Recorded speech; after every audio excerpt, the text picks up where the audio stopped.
back to my channel. This is On It On Everything, a place where you can find a little bit of everything. If this is the first time that you're coming to my channel, welcome. But I can guarantee you're gonna like it here, so please subscribe. Hit the subscribe button. Put your notifications on so you don't miss anything else. So today's video is a little bit different. If you guys have saw any of my videos before, you know that I kind of float around a little bit. So I'm one of those places where you're not gonna just find one thing, but what you will find is the 3 R's. See, I said 2, but I meant 3. 3 R's, and that's recipes, reviews, and real life, because those are the things that I love. Those are my everything. So today we are on real life. It was a difficult decision somewhat to choose to do this video because struggling and dealing with anything regarding infertility is a very, very personal, hard journey.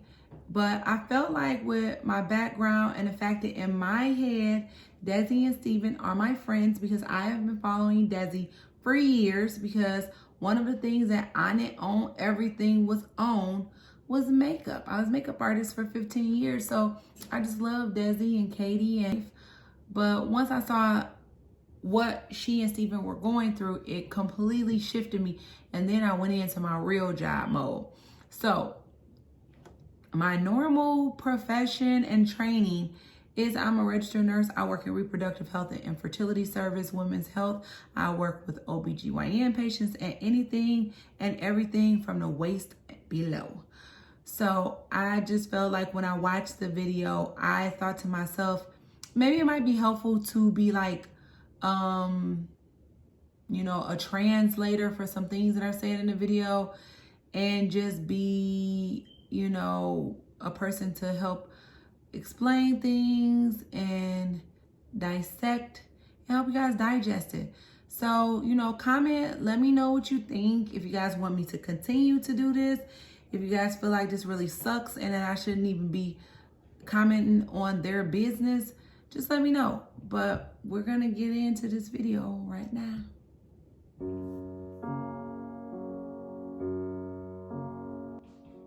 Harper! Good morning. Harper's their dog. Beautiful ray of sunshine. It's like my dog. I just wanted to give you a little note, wake you up with a smile on your face, tell you how much I love you, how excited I am, how emotional that this journey with you has been, and how much more emotional it's gonna get, but I'm just so happy to be doing it with you.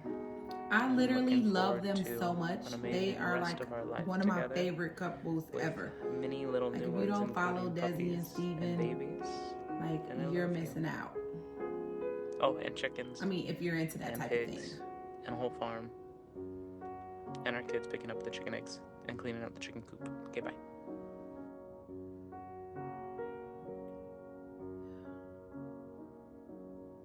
2013. So this is 7 years. Oh,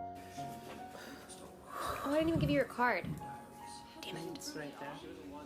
Should I open the card first? You can open that after. Okay. Best gift saved for last. Happy birthday, my love. It's 5/9/13. Why are you so nervous? Steven's so cute. Careful, it's...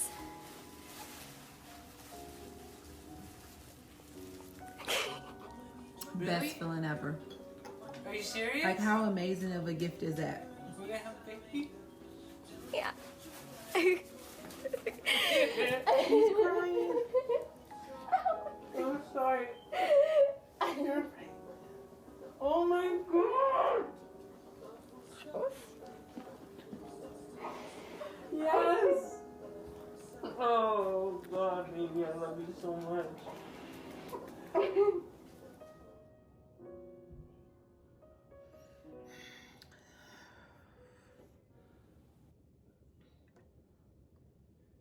So when I first saw that, I mean, I knew where it was going because, I mean, the video is our fertility journey, and it was 2013, and clearly they don't have a 6 or 7 year old. But I don't think that even as long as I've been doing this that I'll ever get used to someone having to report a loss, someone come in, yeah. And then I think the worst part is when you go back and you have to say, you know, we're not pregnant anymore. I was so young at that age, it never even crossed my mind that a miscarriage was something that would happen to me. A big part of that is because a lot of women don't even talk about miscarriages. It's so common. And so if they found out that there was no heartbeat, Desi had to be at least 6 to 8 weeks along to get an ultrasound. And that's a while to enjoy pregnancy for it to be snatched from you. we're telling people, yeah, I'm trying, but I'm not really trying. It's just one of those things where if it happens, it happens. But deep down, I was trying. I just didn't want to admit that I was doing all that I could naturally in order to get pregnant and it not happen. It had been 3 years. 1 in 4 women. Since 1 in my 4 women miscarriage, are and nothing had miscarrying. happened. And So if 4 of your friends finally are one day I pregnant, one of remember them waking is up going to and have a feeling miscarriage. like it may be happening.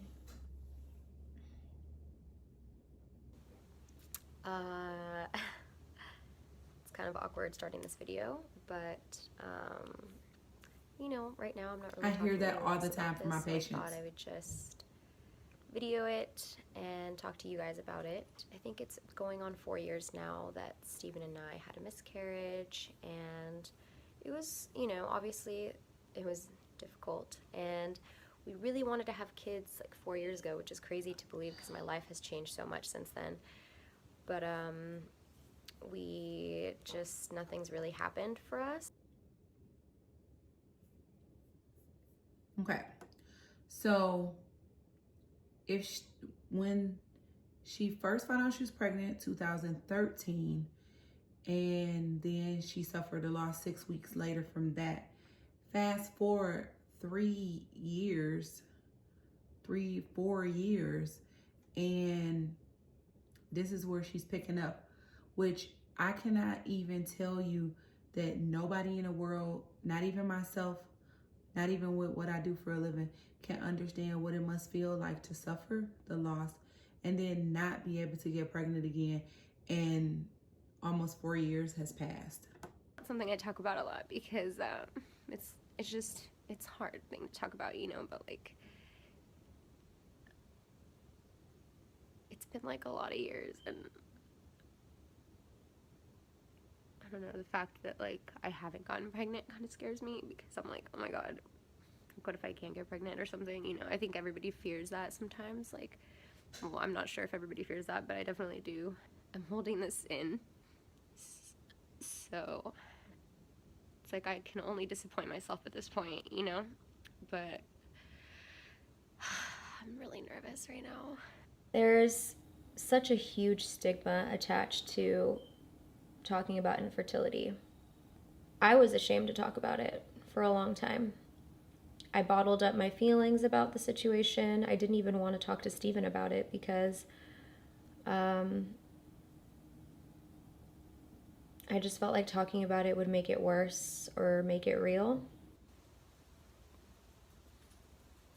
It says no. So when Desi says she's been feeling a little bit different, let's talk about that. So feeling a little bit different, I don't like to do these in regard, things, and when you're hearing really that from somebody sucks when who's it says going no, but through any kind of struggles at all with fertility, is that clearly they having some indication or some feeling that's making them think that there's a possibility that they can be pregnant. So shake it off now. she could be feeling Act normal when Steven her comes breast home. sore. You know, it could be discharge. It could just be a lot of things. But once you've been pregnant one time, you know what it feels like to feel different. And even if it's not always resulting in pregnancy, you know that feeling. Naturally was just not enough for a viable pregnancy. I think one of the biggest steps you can make is to accept that you need help. So we went to go see Dr. Wong, and I remember walking into the fertility clinic and seeing a sign that said expect to expect. If you know them, And you I have wanted to know start like crying. they deserve this more, Just like not those more, words, like, but just as much. Oh, they deserve it so much. it gave me so much hope. Expect to expect. I don't know why, but I felt such a instant feeling of relief. Fertility treatments can be really expensive, and Stephen and I decided the best thing for us was to start at the least expensive, least invasive to my body. This is how I process this. I step, feel like and then for work her our way to up. This is new information to us in 2020. For her to have filmed that in 2017, and like she said, she hasn't been talking to anybody about it. So for a moment, she felt comfortable, and then she could release. So like the transparency here is it's just sickening, and it just makes me love and appreciate her and Steven so much more. I have like so much more respect for them. So like super dope and super like exciting that they've decided to go and see an infertility specialist. So if anybody is wondering, so when is the right time to go see an infertility specialist? Because okay, you might watch this and say, oh well, you know, it took 4 years, so they waited 4 years, so I only been trying for a year, and you know, I got time, you know. But one thing that is not discussed, or at least not discussed yet, that unfortunately for women, time is not on our side. So like if you've been trying to actively get pregnant, like having unprotected sex with your partner with the intention that you want to have a child, and it hasn't happened in 6 months, it's a good time to go and see an infertility specialist to try to figure out what the issue might be. Because unfortunately, the older women get, the less likely that our eggs are to be normal. And I'll talk about that a little bit more because I don't want to get ahead. But like nothing against the fact that they waited 4 years, because I respect their process. But I would say 6 months, year top, go and see a specialist. The least amount of drugs I have to pump into my body, I felt like was the right choice for me to start off in. And Clomid. for us, that was taking Clomid. Clomid.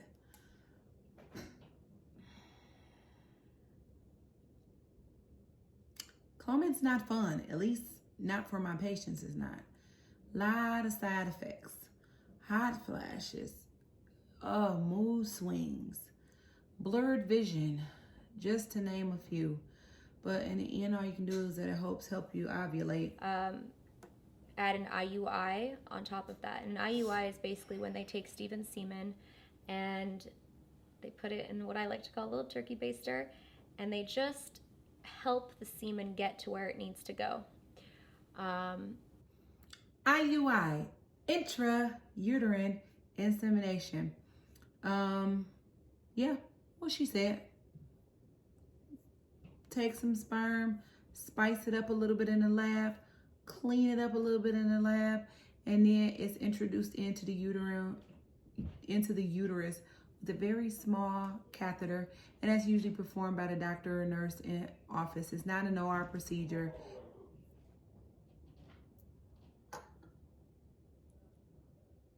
Clomid had some serious side effects on me, to say the least.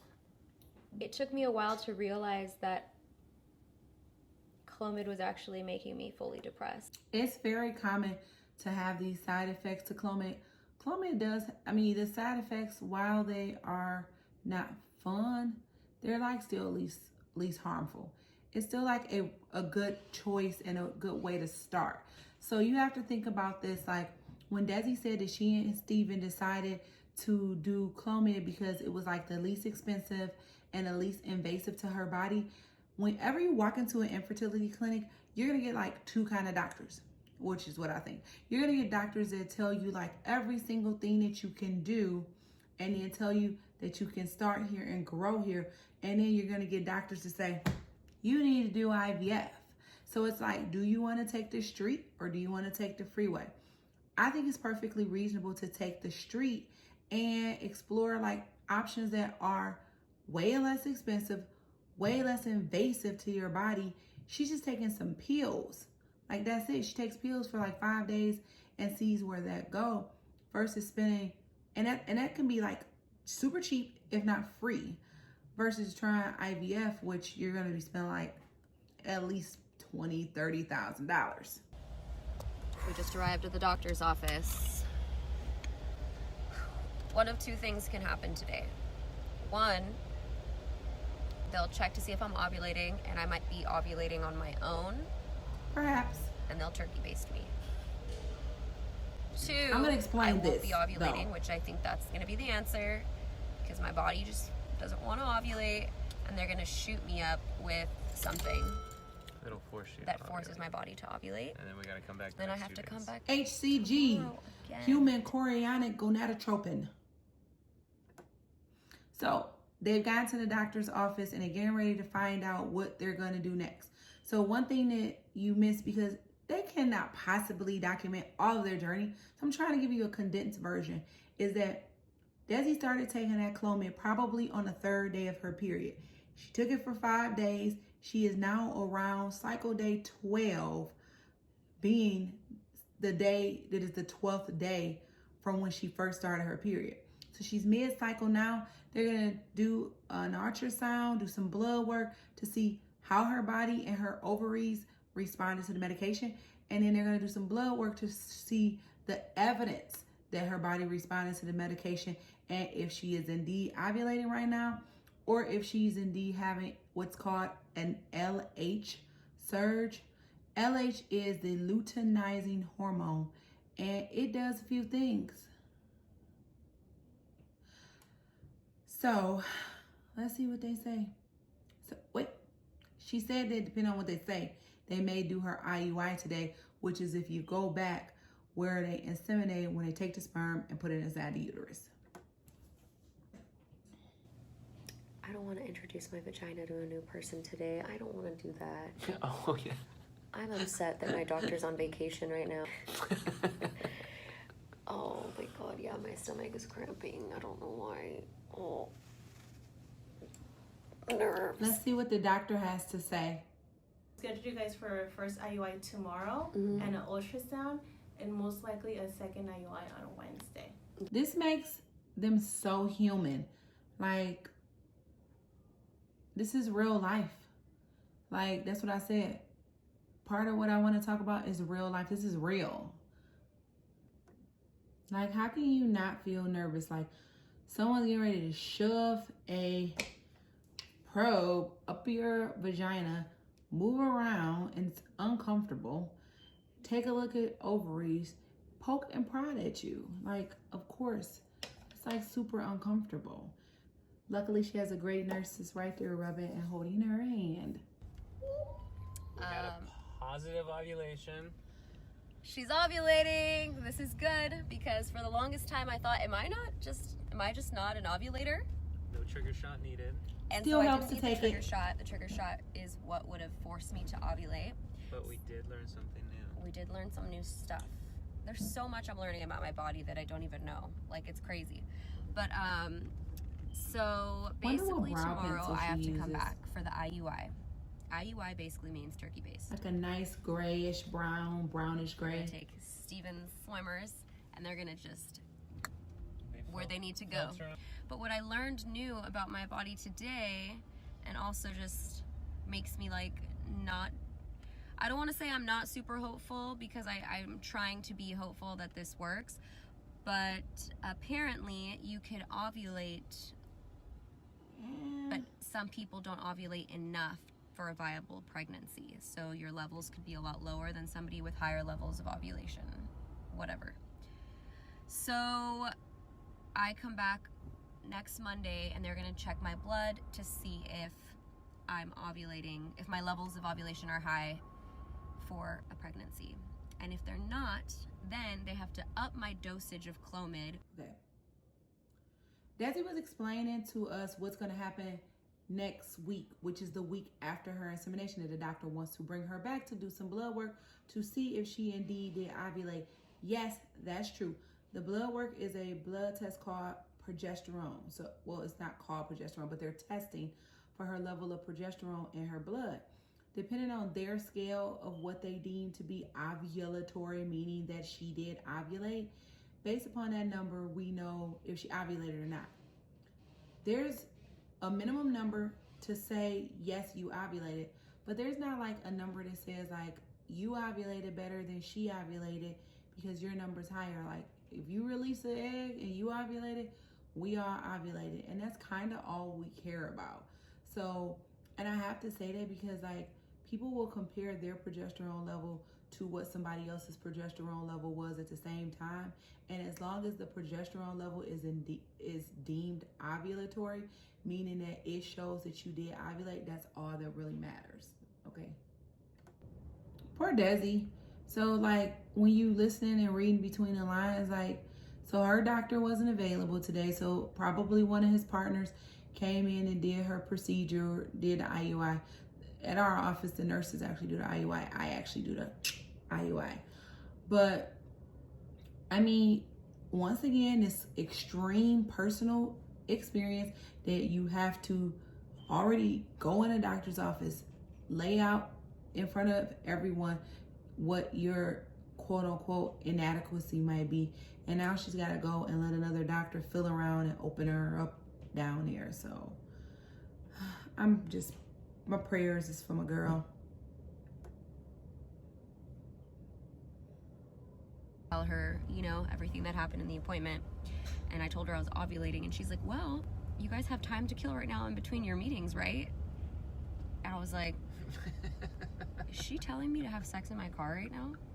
Is that what she's saying? Like, it took me a second to register that that's exactly what she was telling me to do. That's what Desi Mommy's saying. It's turkey basting day. Is that disturbing that I call it that? I think that's like the clinical term. It's science. I think it's science. Science. Today is Tuesday. What's the date? Tuesday the what? Honestly, I couldn't tell I want you to figure this one out. I think it's like the 12th or the 13th. You don't even know. No. We are Tuesday, the 18th of August. 13th. Honestly, honey, I already have so much on my mind, okay? I can't keep up with, like, what day it is. Yeah, that's probably tough. Dick. Our first IUI. Couldn't really sleep last night. My back was hurting. I was having dreams. I'm sorry. And then I woke up at like 5 a.m. and I started thinking about like the weirdest shit. I started thinking, oh, like the element of surprise is gone. It's still exciting. Like being able to tell your husband that you're pregnant is always like such an exciting moment.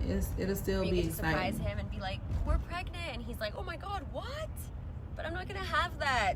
I'm not going to have that this time because, you know, we're doing it this way. And it's just a little thing, I know, but it's something I was thinking about. Comment down below if your mama is waiting on you to have a baby right now. But then last night I started or thinking in my sleep, like, or your oh family. my God, like that means that she's just like looking at me like a turkey in the oven, and all you in look your in, business. you're like, is she done yet? Is the turkey done?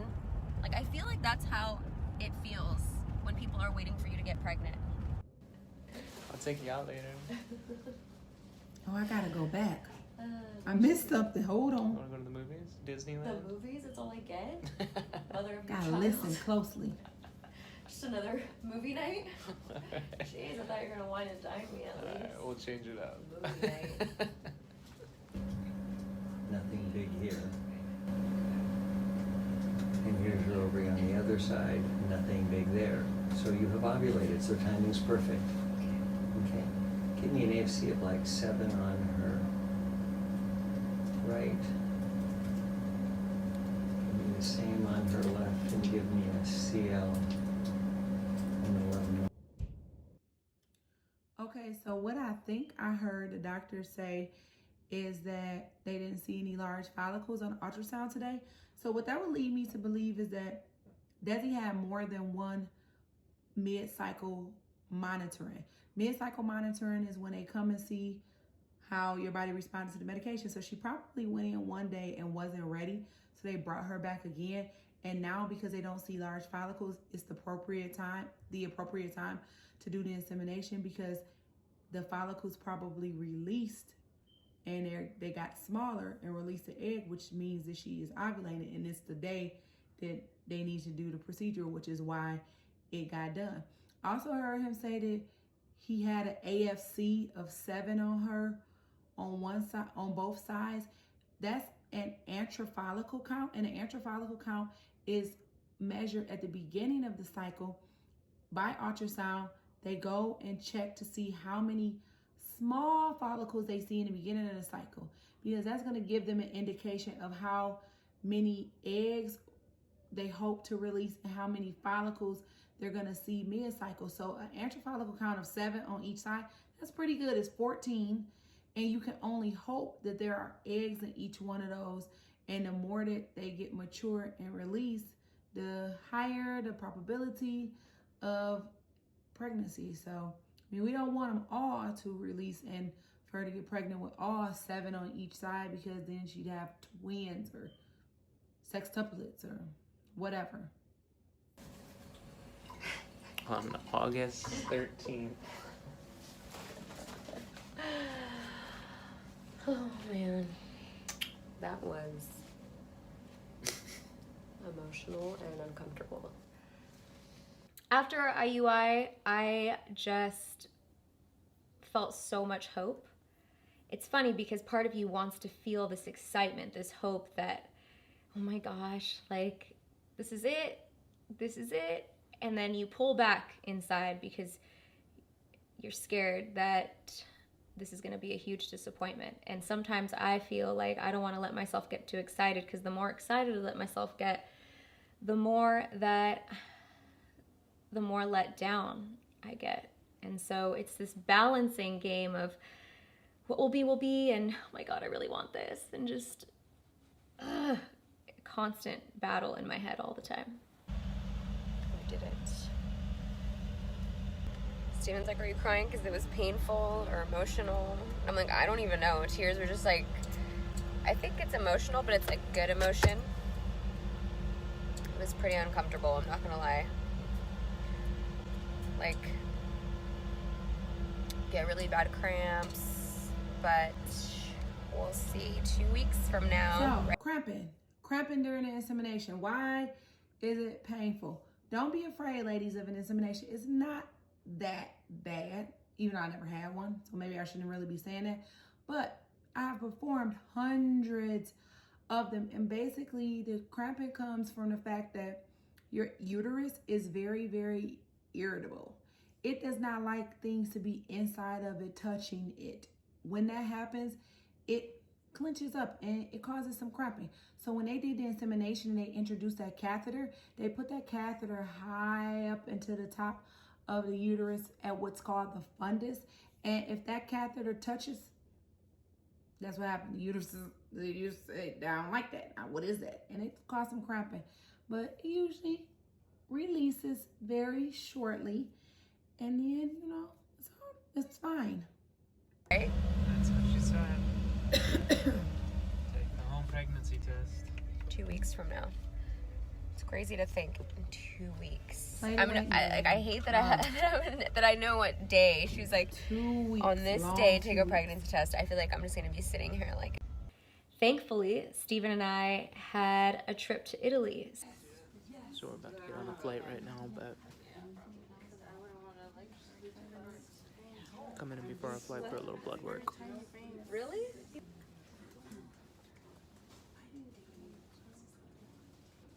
She's gotten better at Why is feeding. she so cute getting her blood drawn? Like, I don't look that cute when I get mine drawn. Good morning. So it's currently 2 a.m. right now, and Desi and I just got back from They Tuscany. ain't tell us what them blood work results was, So our time zones are like we don't know at this point if she right now, but ovulated I'm or not. actually That's what currently we in were waiting on. CVS trying to pick up a pregnancy test. So it's an exciting time. It's a trying time. I'm not sure. I'm nervous because what if it comes back negative? I want it to come back positive, but what if it comes back negative? Fuck. Then we do all of this again, and I know that's gonna be really hard on Desi. Well, I'm really, really hoping for a positive pregnancy. And I'm gonna get some flowers, a card, and I'm just gonna like, Perfect, let's do Stevie. this. Cross my fingers. Let's pray, guys. I got you a little care package. So we're 14 days after the IUI, so we got Clear Blue, digital rapid pregnancy One test. is enough. Accurate You got with multiple double pregnancy confirmation. tests. One. Okay. Then we also got the first response, 6 days sooner, you know, just in case you want to double test. Okay. Okay. And then we got the care package. A little Hershey's cookies and cream. My fave. And Aww. then we got some Oreos. Also dangerously Also something dangerous. that I like. And then I got Already you, trying to fatten me up. I got you a little note. Aww. Thanks, baby. Love you. Timing is interesting because the moment Stephen brought home the pregnancy tests, I started my period. That's, I literally can't take seeing her upset and crying like this. And I know this journey. Like, this is not acting. This is her real life. I didn't even get a chance to take the pregnancy test.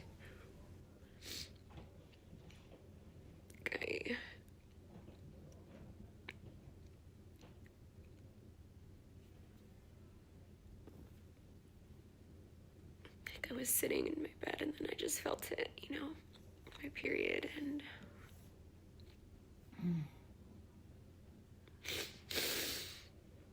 it's so hard on me mentally.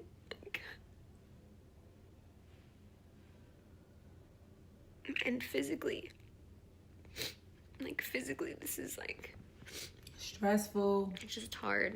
Mentally cause depression, And I know I have to be anxiety. patient, and I know that I'm gonna get through this. You feel isolated, separated. But it's just hard. Poor Steven. I know he She has such a flat he struggles with affect the here. right thing to say to me because he doesn't know, and I guess nobody knows the right thing to say to someone. So it's an impossible position to be in. My path, this is my journey, and it's completely different from somebody else, and that's okay. Best Today I'm advice just gonna for let you. myself feel. Something happens in your life that you can't control. With her combined page, Well, me she has particularly almost that I can't control. I like to do almost something 4 that I million do have control subscribers, over 4 that million makes me people happy. that she's So being open that's my and honest solution. with. That's what I'm going to be doing today. And I guess I'll go to the doctor tomorrow and see what the next step is in this whole journey. And I have to know that every single step of the way and every time I feel disappointed, I truly feel like it's only going to make me stronger. And this is the first blow with professional help that I've had, so I'm prepared now for another if I have to go through that. I know so many women who have come forward with their stories, and they've had so many more than me and so many worse experiences. They give me strength with every story that I can do this, and yeah, that's about it. So, yeah. To be continued.